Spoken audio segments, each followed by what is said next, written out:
Since when time is passing by very quickly, let me go straight into a couple of questions, if it's okay with you. Dr. Wasitu Taruno, you are famous because you have developed a new technology for brain cancer treatment, and well, congratulations. And you also are president of the Indonesian Institute for Scientists and Engineers. So you have a great perspective, you have a knowledge of the headaches that people usually have when they want to turn an invention into an innovation. And on the other side, you are fighting within your institute also on a higher level, not at a micro level of one invention, to improve the situation for innovations. Quite a simple question. Let's imagine you have a friend, and the friend runs a mechanical engineering company. Okay, and he wants to bring up a new technology. And if you ask him, well, what would you need in terms of external support? What would he probably answer? External support for developing this idea, turn it into an innovation. Isn't it that you would answer, I would need money, I would need funding, and I would need access to technology and to patents, and that's it. And isn't there much more that would be needed? Thank you, Dr. Barons. I had some experience of developing this close to mechanical engineering. It is a scanner for compressed natural gas cylinder. So the scanner is used to scan high pressure gas cylinders to know whether there is corrosion that might cause explosion to the high pressure cylinder. So I have had one experience with this kind of technology or product development. When you ask about what's mostly needed to support engineers or the company that's having engineers to develop a new product based on a technology. So I would like to say that first thing that you have to know is the problem. Is problem. What problem is faced by the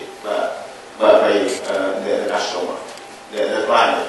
So because the customer wants to know first thing that you are capable of delivering the product, and you are capable of providing the solution.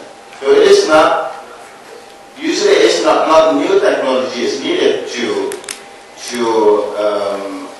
provide the solution, but it is needed that you are able to integrate some components, including technology, scale, and everything, which mostly it's not new technology, but existing technology, but you need to be able to integrate all of them into new product, which gives the client solution. So basically, and that's my experience. We use technology which I have been developing 15 years back. So it's not new technology, but it's old technology. But you have to use it. How to use it to develop something to provide a solution to you at the time.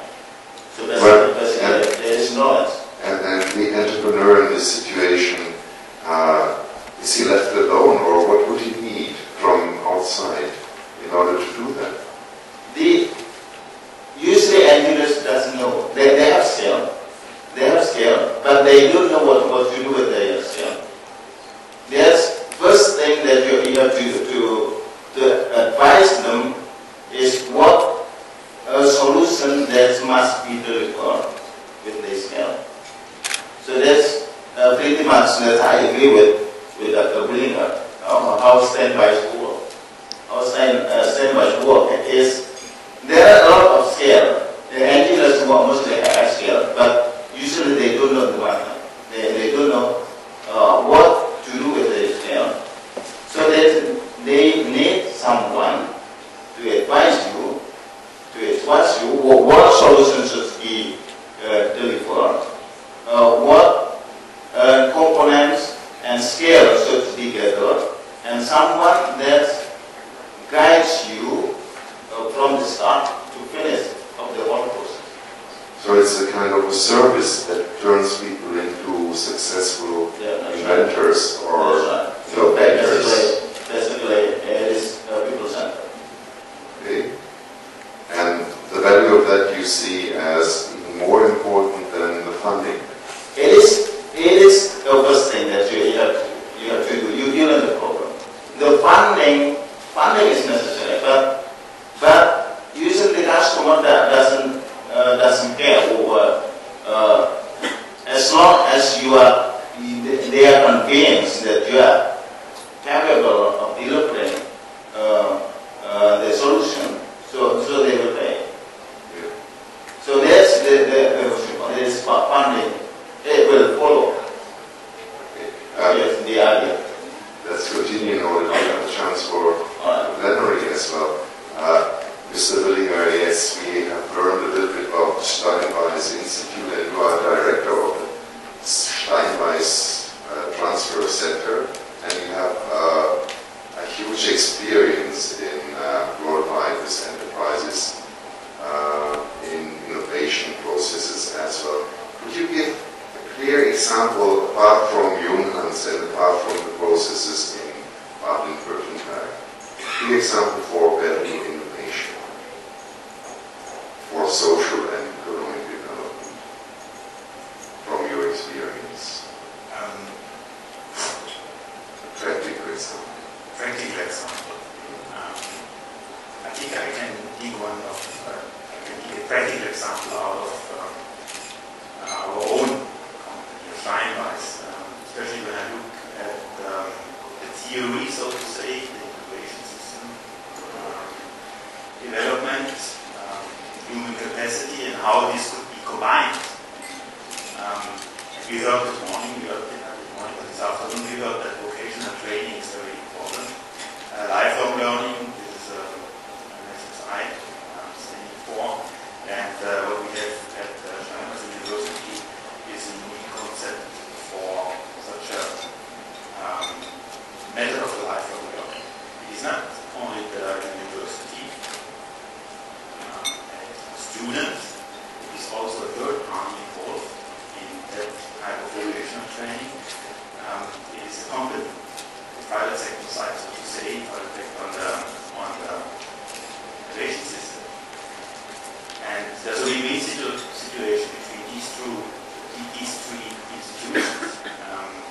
The student is employed by the company and gets study fees paid from the company. The university gives the theory, and the company gives the practical transfer project the student has to work on. So it's these three institutes, these three elements. The combination is in a win-win situation that people work, that the students get the practical relation with transfer project they have to work on in the company, combined with the theory from the university.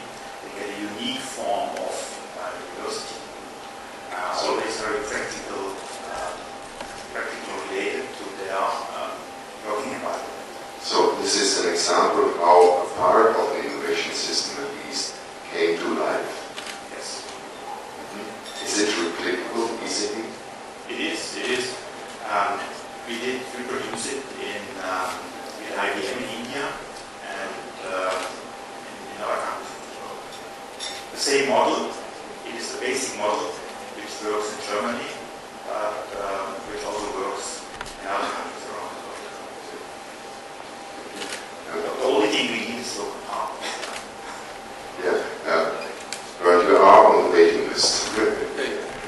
Your flight will take off soon. Ms. Pamshina, you have been advisor to the Prime Minister of Vietnam. You are a member of the advisory group of the National Assembly Economic Commission. You are involved in innovation processes. Where do you see major obstacles for innovation system promotion? And what do you think, how could the Krabi initiative eventually help to overcome that? One, I could see the fact that in countries like Vietnam, the first obstacle could be in the awareness, the IS system. The awareness at both governmental level, business level, and even at the scientific technological institutions in Vietnam on the systematic development of innovation in Vietnam. We refer to it as one of the key strategies for Vietnam to develop about 10 years ago, but few have been done to develop it. So I think the awareness is not enough to do that. Secondly, the human capacity to implement good policies to improve that is another issue for Vietnam. In fact, Vietnam has large population, but so far we developed mainly by exploring cheap labor in Vietnam, rather than trying to encourage innovation and upgrade the skilled labor or skillfulness of the Vietnamese. What were the main arguments to convince the government that investment into human capacity development is very important? So that's the key for Vietnam to develop if you can to develop more in future. And thirdly, I think the international cooperation is so important for Vietnam. Vietnam needs to learn from the neighboring countries of Vietnam, like Thailand. Thailand has been doing much better than Vietnam in developing process, and other countries as well, Indonesia or Malaysia have been doing far better than Vietnam. And Vietnam also needs to make better use of the cooperation we can enjoy from Germany and from more advanced countries in the world. We have, for example, so far a lot of the FDI projects in Vietnam, but very few technology transfer have been implemented. So that could not help Vietnam to develop the country in a better way. I think this major obstacle and challenges for Vietnam.